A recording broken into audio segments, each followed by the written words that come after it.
Hello সকলকে।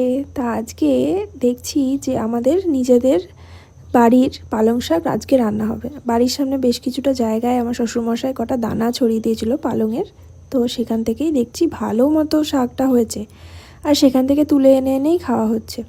আর এদিকে লাউ শাক আর লাউ শাকের ডাঁটা সব কিছু দিয়ে চচ্চড়ি করব। আর শাকটা করছি হচ্ছে একটু জলে সেদ্ধ করে নিয়ে।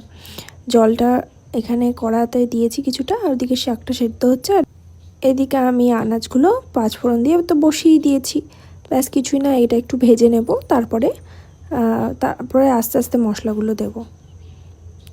আমি শাকসবজি অতটা আগে খেতাম না, কিন্তু এখন এই বাড়িতে হয় আর ভালোই লাগে, মিষ্টি মিষ্টি বেশি ভালো লাগে। আমি একটু মানে শাক চচ্চড়ি একটু মিষ্টি মিষ্টি তৈরি করি। বেশি কিছু না, লঙ্কা, হলুদ গুঁড়ো, জিরে গুঁড়ো, ধনে গুঁড়ো দেবো, আর লবণ চিনি দিলেই ব্যাস রান্না তো মোটামুটি হয়েই যায়। আদা বাটাও দিতে হয়, আর একটু বড়ি ভেজে রাখতে হয় লাস্টে। বড়িটা আর শাকটার ওপরে ভেঙে দিয়ে দিলেই ব্যাস আরও খেতে বেশি ভালো লাগে। সেদ্ধ করে রাখা শাকটা জল ঝরিয়ে চিপে নিয়ে ভালো মতো তারপরে এই সবজির মধ্যে দিয়ে দিলাম। এবার ভালো করে মেশাতে হবে সব কিছু। ব্যাস মোটামুটি রান্না আমার হয়েই এসেছে। লাস্টে আমি একটু উপর থেকে ঘি ছড়িয়ে নেব।